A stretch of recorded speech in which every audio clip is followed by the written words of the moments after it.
Welcome back. I missed you guys. Good to see you.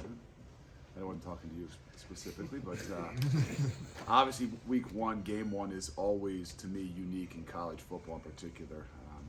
I don't know if there's another sport. I know at no other level do you not have any scrimmage or any like joint practice or do anything where you can test yourself a little bit different against somebody else than college football. So every year is kind of like this and unique, but to obviously to start off with a game like this on the road in a really crazy hostile environment is going to be unique for us. I mean, with having a lot more, I say new faces. I say this to our guys all the time. They're not new faces. A lot of these guys have been here.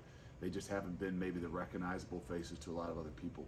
So as we all know, there'll be some newer guys that maybe in the last few years haven't been out there on play one of some sorts.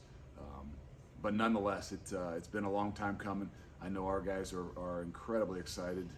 24 practices against one another is really difficult. And as you get to these last few days, last few practices before your first game, it's tough. It's tough to stay focused. It's tough for our guys to kind of shift modes in some ways and not wish away some of the days. But it's getting close, and I'm excited for them. I'm excited for us. It's going to be obviously a great experience all around. I don't know if I've announced this yet, but we've obviously voted the other day on captains. We'll have 5 guys who will represent us as captains. I'm not a huge captains guy. I tell our team this. I think those are the guys that represent us, whether it's on a game day or in other situations. But we've got a lot of guys in this team that are leaders.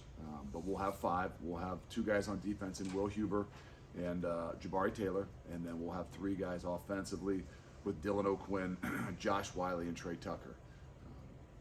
I know there can only be 4 out at the coin toss, so obviously we'll only have 4, but those are the guys that will represent us. But like I've said to our team, like I'll say to you guys, we got a lot of leaders, and I'm always curious to see at the end of the year who legitimately are those guys that have led the entire season through the ups and the downs.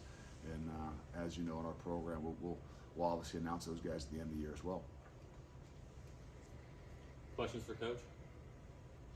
Luke, do you know who you'll start at quarterback? What's that? Do you know who you'll start at quarterback? But I don't think there's any reason to talk about it. You know what I mean? I don't know that it does anything good for our team. It doesn't do anything good in the opponents in the preparations of things. So I've always kind of said that from the get-go. I don't know that last year we announced a starter. I don't know that it was much of a question. I don't think the year before we announced a starter.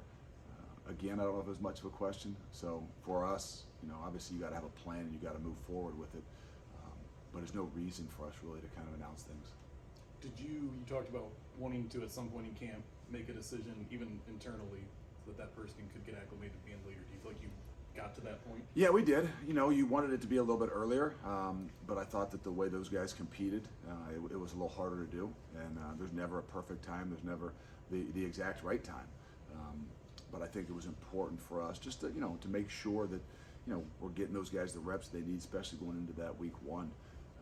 But anytime you've got new, and I want people looking over this, anytime you got new guys, new quarterbacks in particular, you got to have a plan for all.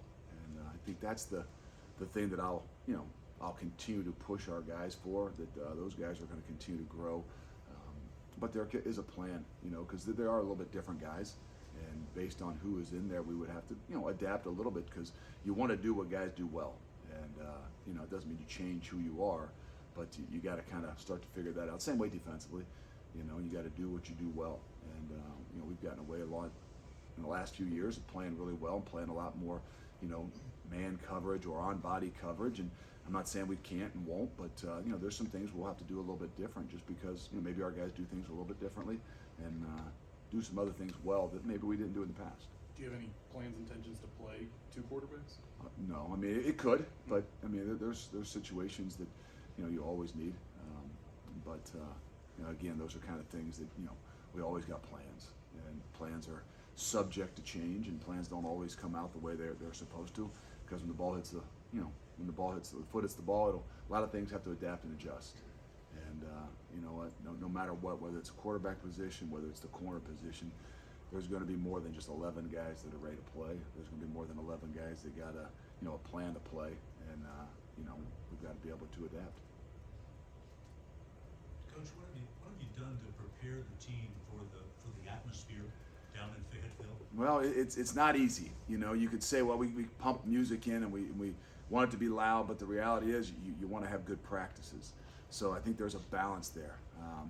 We started probably last week at really kind of talking about the environment, talking about the atmosphere, making sure we're aware of you know, what it's going to be like. I can't exactly tell them because I've never been there.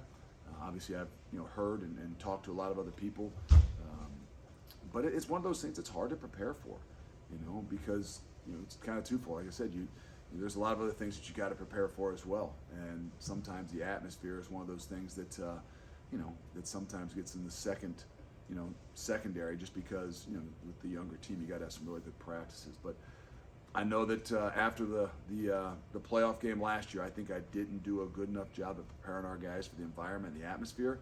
So I think that we've used that and how we kind of started that game as something that we know we got to get better at. So it's been since January, whatever that was, second, third, fourth, coming back, talking about how do we get better. It had been about handling the atmosphere and the environments that we're going to play in, thinking about it being week one. I didn't tell them it was about week one, but it was really about, hey, let's make sure we understand this. Even all the way back from January 2nd, we're talking about how we prepare for September 3rd. Interested too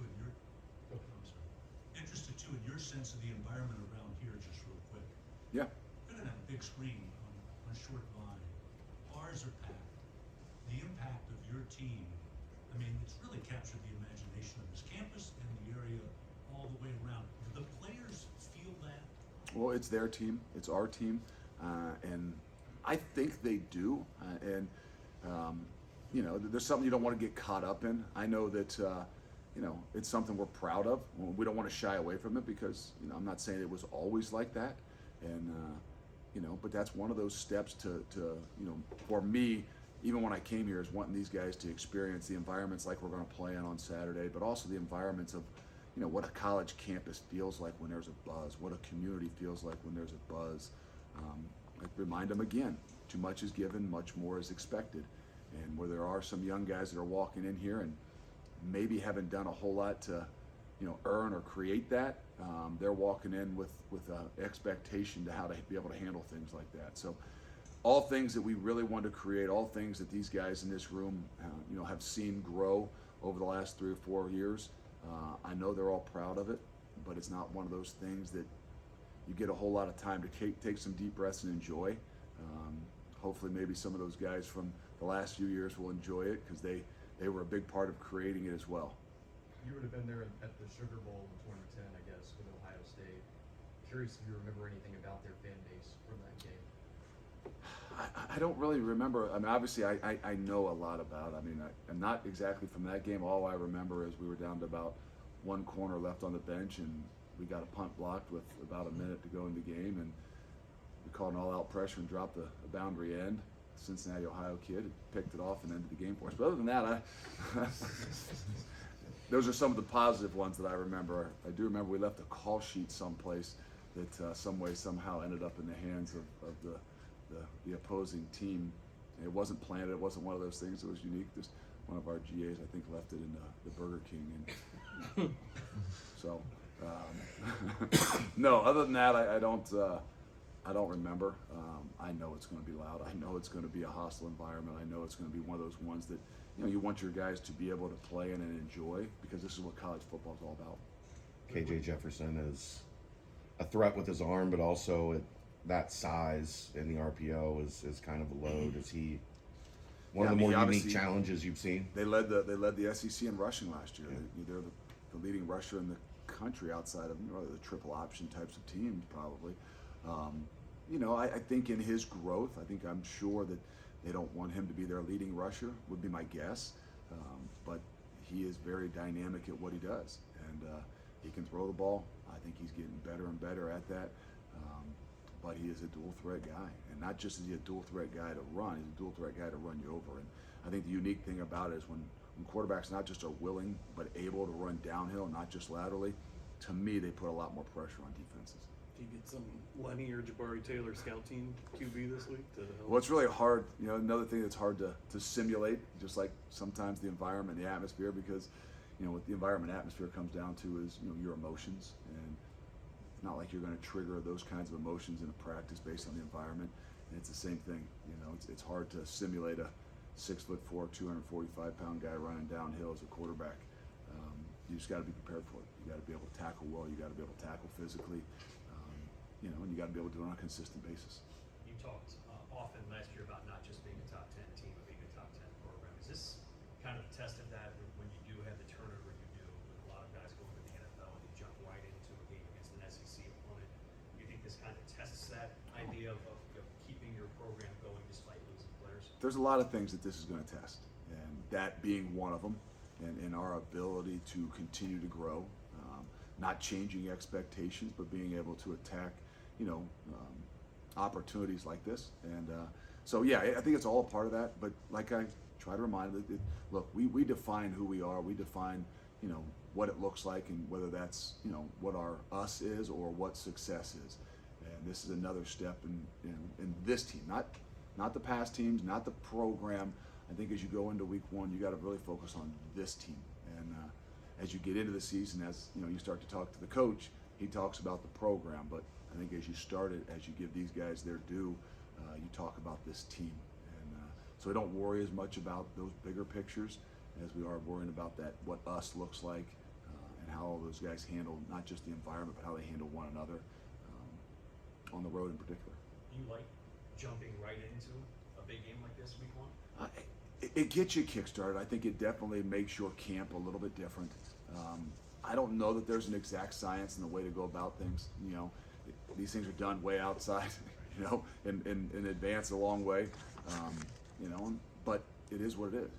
Whatever they line up in front of you is what you got to be prepared for. And sometimes I said it as we went into camp, our camp was going to be different this year. Different because of the way we start the season, different because what the first 4 games look like, but also different because, our team is different. So I think we've gone about it in a little different way, and I know these guys are ready for this, and this is going to be a great opportunity for us. Even outside of quarterback, a lot of oars on the 2 deep. Is that, how much of that is gamesmanship, and how much of that is trying to find those? No, I think that it's out of respect for our guys. You take a Deshaun Pace and a Ty Van Fossen, or, well, yeah, they both played 50. I think they almost played exactly 50% of the snaps last year, and they're coming back playing the same position. That's what gives us a chance to be better in the long run. When those guys can play, half the snaps, there's no drop off, there's no difference. It's amazing what it does for you as you go along, and what you are by the end of the season. So it's not gamesmanship. It's just, hey, we've got guys that deserve to be out there for the first snap. There can only be 11, but there's plenty of those guys that will rotate on a consistent basis, and that's what it really is about. Because I know there's a human element to being that starter guy and that guy that walks out on the first snap. But you can't let that soak into all the things. That's why there's a lot of oars. There's a lot of guys that are going to play significant amounts. If we can play more guys at 50-50 or 60-40, then I think we'll be better in game one, and we'll be a hell of a lot better, as the season progresses. You told me before the season you'd like to find a lead back. You got enough oars to row a boat in the running back room right now. Well, that's a good thing. That's a good thing. Are you still in the process of finding a lead? We are in the process, and I think I told you, it was the harder position to evaluate and to really kind of say who's going to be your guy, because you don't live tackle, you don't do some of those things, and you need a lot more of those guys in those opportunities, in game one in particular. Now, obviously, I think that Ryan Montgomery being a returning guy and a senior will be the guy that starts off in there and would take that first rep. But there's going to be a lot of guys that are going to be by committee. And as you progress throughout the season, I think I've always said it, at that position in particular, you got to have a 1 and a 2, and you got to know who you're riding. And we've been very fortunate in the last 4 years to know that and have that. And we don't know exactly what that is yet, so there might be more like 3 or 4 right now, which makes it difficult. But I think as you get in the game, you got to plan. You got to be able to adapt and adjust. But a lot of guys there that deserve some opportunities, and that's where we got to grow. Any history or experience with Sam Pittman? Some of these coaches, are in your phone as a friend or so on, but it doesn't seem like I don't have a whole lot of friends. Crossed. don't have a lot of guys I call and talk to. No, we've never crossed paths. I met him actually for the first time, I think last year at the convention. Great guy, but I don't know if there's any real connection, crossing paths of any sorts. Other than being probably a little closer, like-minded guys that are O-line and D-line type of guys that maybe don't get these opportunities as much as some of the other guys. Because of the styles, do you expect this to be pretty nasty up front? I would imagine. I mean, I would imagine that's, I think that they pride themselves in things like that. We pride ourselves in things like that. Week one, you're always trying to figure out who you exactly are, and I think it's going to be like that. It's going to be a tough, nasty game, and just like the environment's going to be. And we prepared ourselves for that. That's what the expectation is. If something would change, then obviously you got to adapt and adjust. But if there's anything I think we got a pretty good idea of, I would imagine it's going to be the type of physical game that it's going to be. I know you often are hesitant to get too much into game prep week too early. You don't want the guys to kind of gloss over, get bored. How much Arkansas have you done? Well, no, so far? we've been into it now. Last week was the tough one, as you come back onto campus and you start school, and how much of the Arkansas stuff do you do? Because if you do too much, then you're right, by Wednesday of game week that they're ready to go, and can't be there too soon. So another thing that we had to kind of prepare for and think about ahead of time, knowing what kind of game we had in game one, and so I think we did a good balance of it. I don't think our guys are to the point where they're feel like they just want to play the game. They know that there's still a lot of work to be done, and even though it's only a Tuesday, it's a Wednesday practice for us. So we're in a good place, and our guys just got to stay focused. Do you change your expectations with each team, or are you the same as you think back to a year ago going to week one? Are your expectations the same for that? Well, I mean, team? I don't think that there's not a whole lot of change of expectations in the whole program. How you prepare and how you go about things is uniquely different. And not that there's not a book on it. There's not, hey, well, okay, if you play this in week one, then this is how you go through camp. But to me, the uniqueness is how you prepare camp-wise, whether, what kind of team you got, meaning, last year was a different camp. You had a lot of guys that had played an incredible amount of snaps. And this year was a different camp because we had a lot of guys that were in battles, and, a quarterback one in particular that, that really needed some high level and some more competitive situations. And then obviously opening up in a game like this. So it's not the expectation of any sorts. It's just, I think the whole plan and how you go about it, and it starts with camp. Jaquan Shepard got the first spot on that depth chart for boundary corner. What do you like about his progression there? There's a guy that's earned everything, and been in a situation that's been tough. He's been behind, obviously, a great player, and even had some of those other failures where all of a sudden, in the bowl game, that we moved our Quan over there right before the game, and that was a really, really difficult situation for him to handle, because I know that was one of those opportunities where he thought it was, this was my time, and just the way things had to go and the way things, went that time. I think those were all growing opportunities for him. He handled them. He didn't bail. He stuck through it. He stuck with us. He believed. He trusted us. He's done a really, really, really good job all through camp. He's probably been, the one guy in the back end outside, Hicks that, has played a lot of ball that, in all those positions that you were like, okay, we're going to roll these guys and we're going to give them opportunities. That's been the most consistent. He's been at that spot the whole time, and he's never relinquished it. And so he's going to have a really, really big year. He's going to have a really good year. Has Ivan Pace surprised you at all with how frequently he made plays in camp? Yeah, and I don't know if I knew exactly what to expect. What surprised me more is his ability to connect, his ability to, be a part of the group and the team and the unit. Not that I didn't think he would, but sometimes when guys walk in, there is a little bit, especially within our, kind of culture and environment, there is a little bit of, time it takes for everybody and for you to kind of fit and feel really comfortable. But he's done a phenomenal job at buying into everything that we've done, and from changing his body to subbing and rolling to maybe playing two positions, to being probably the guy that in the program that's quickest to have gone to the play hard board. And, I know he's older, so he's not like a freshman walking in the door, but I think Ethan Wright did it in a year and a half, and Ivan could have done it at the end of spring, but we held it, and he probably did it within 6-7 months. And I think that's made him, or not say made him, but allowed the team and the entire program to kind of really recognize and accept him, and has been a really good fit. Arkansas loses a guy like Treylon Burks from a season ago, but they add a guy like Jaden Hasselwood. Could you just talk about what you've seen from him on tape and what he brings to the table ahead of this week's contest? Really good player. Now, do we know, is he the same thing? I don't know. Will they use him in the same way? I think those are the things that you're always, curious about in week one. And, where they know he's a dynamic player. Obviously led Oklahoma in receiving last year. But in what ways will they use him? That's things you got to kind of figure out. We definitely know who he is. We know where he'll be. Whether it's the same as Burke, I don't know that. Maybe you can give me some insight on that, or somebody could ask Coach and he could let us know. But the reality is they've got athletes, and they're going to put them in position to get them the ball. And however they do that with him, whether it's down the field or whether it's doing a lot like they did with Burke, we won't know till the game. Has anyone sent you sauce yet? No, I think I did see something, but I have not got any of that yet. I'd be disappointed if it comes out without. Came out today, I think. He didn't send it to our pro. It should be in our players' lounge, or for sure in the cafeteria that we got back there. That if it's not, I'd be really disappointed. So you can let him know. Are you a big sauce guy, like wings sauce? Just because of Ahmad, yeah. Otherwise, not that often. But I don't know that I'm not exactly a foodie, so I don't get into it as much. But if he's got his own little thing going, and I can assure you that we will represent it. Any other questions for Coach?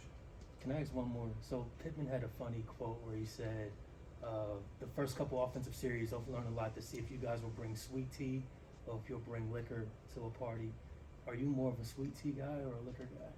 I told you before, I don't have a whole lot of friends, and I don't get invited to a whole lot of parties, so I don't know what I would do. I just know who I am, and I guess they'll find out. Perfect. Thanks, Coach. Thanks.